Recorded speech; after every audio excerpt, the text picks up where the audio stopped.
नाशिकच्या कृष्णानगर येथील मारुती मंदिर परिसरात रात्री उशिरा काही टवाळखोरांनी धुमाकूळ घातल्याची घटना समोर आली आहे। मिळालेल्या माहितीनुसार काही अज्ञात व्यक्तींनी निलेश रणमाळे या युवकावर हल्ला करण्याचा प्रयत्न केला। सुदैवाने या घटनेत कोणतीही जीवितहानी किंवा गंभीर दुखापत झाली नाही।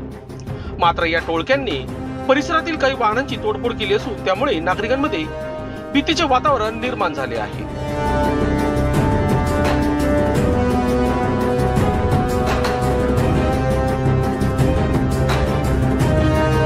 घटनेची माहिती मिळताच पंचवटी पोलीस ठाण्याचे अधिकारी घटनास्थळी दाखल झाले असून पुढील तपास सुरू आहे। स्थानिक नागरिकांनी आरोपींवर कठोर कारवाई करण्याची मागणी यावेळी करण्यात आली आहे। त्याच्या हातातून सुटकला तो, नाही तर त्यांनी डायरेक्ट त्याचं मर्डर करीत होते। मी उभी होती त्याच्या जवळ, आई मी त्याला म्हटलं भाऊ जेवण केलं म्हणून मी पण त्याच्या बरोबर आले। ते डायरेक्ट जसे घुसले त्याला धरलं, तसा तो त्यांच्या ह्याच्यातून सुटकून त्याच्या हाताला पण लागलेलं आहे। कोणाला धरलं? निलेशला। तो निलेश तुमचा मुलगा आहे का? माझा मुलगा आहे निलेश। मी त्याच्या हल्ला झालेला मुलगा तुमचा? हो माझा काय मुलगा झालं? आहे। का बरं हल्ला झाला काय माहिती आहे? त्याला ते मला नाही माहिती काही, पण ते डायरेक्ट आले। ते 5-6 जण होते, त्यांनी डायरेक्ट त्याला धरायचं, एक जणांनी धरलं, दुसरी मारणार, तो तेवढ्या याच्यातून सुटून पळून गेला इकडून वावरातून। त्याचे काय परिचयातले आहेत का ते मुलं? त्याच्या परिचयातलेच परिचयातले ते? हो। मग जवळपास किती जण होते ते? 5-6 जण आहे। आता सध्या काय जखमी का तो? नाही जखमी नाही, तो सुटला, त्याच्या हाताला असं लागलेलं आहे 2-3 ठिकाणी, खरं असं डायरेक्ट वर खडलेलं आहे। काय नाव तुमचं? मंगल नंदू रणमाळे।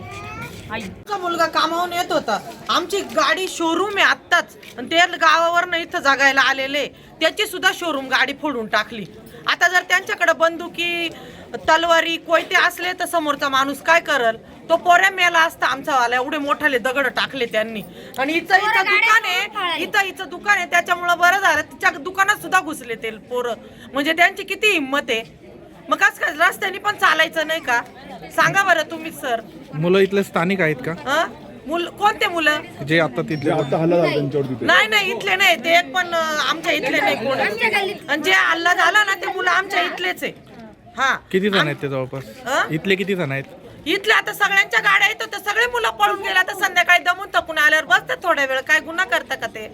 बसतात थोडस, माणसाला काय होतं एकमेकांमध्ये मुलांमध्ये बसले तर। बाकीच्या गाड्या उभ्या होत्या, ते गाड्या फोडून निघून गेले। कशावरून झालं? काय आयडिया आहे तुम्हाला? काहीच आयडिया नाही। आम्ही सगळ्या महिला घरात स्वयंपाकामध्ये बिझी असतो संध्याकाळी, कारण सगळे हातावरचे लोक इथं, आणि सगळे संध्याकाळी दमून थकून येतात, बाया स्वयंपाक करतात, सगळे हातावरचे लोक गरीब आहे, जेव्हा कामाला जातील तेव्हा खातील पेतील। परिसरात पहिल्यांदा असं काय झालंय का? हो, एवढं डेंजर तर परिसरामध्ये पहिल्यांदा झालेलं आहे सर।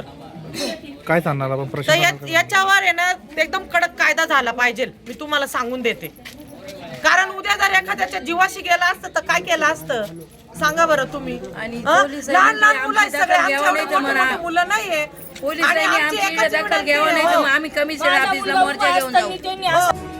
लोकशाही न्यूज साठी विशेष प्रतिनिधी नाशिक।